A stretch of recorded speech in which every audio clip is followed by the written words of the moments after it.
Членовите на карате клубовите Партизан и Кочани забележаа уште еден голем успех. Тие освоија вкупно 16 медали на меѓународниот карате турнир Фунакоши Гичин 2019, што се одржа во Скопје. На турнирот имаше вкупно 450 надпреварувачи од клубови од Македонија, Србија, Бугарија, Босна, Херцеговина, Словенија и Косово. Успешниот настап за каратистите од Партизан беше потврден со освоените 6 први, 1 второ и 2 трети места.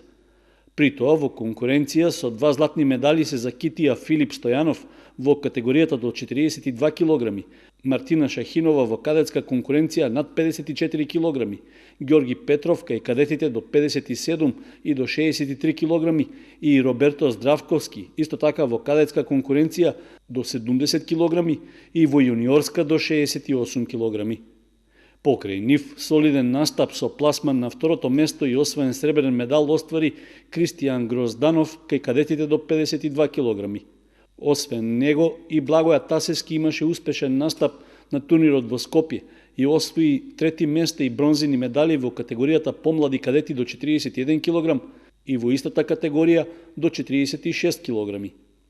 Освен тоа, каратистката Мартина Шахинова ја доби титулата за најдобар надпреварувач со најдобри прикажани борби. На турнирот во Скопје настапи и карате клубот Кочани, при што неговите членови освоија 1 златен, 2 сребрени и 4 бронзени медали. Првопласирана беше Елена Стојанова во категоријата до 44 килограми, а на второ место се најдоа Сандра Настеска во категоријата до 36 килограми и Наталија Карова кај помладите кадети до 45 килограми. Со бронза пак се закитија Верица Карова кај кадетите над 54 килограми, Драгана Нисева кај кадетки до 54 килограми, Илија Охомуш кај помладите кадети до 48 килограми и Љубомир Давидков во јуниорска конкуренција до 76 килограми.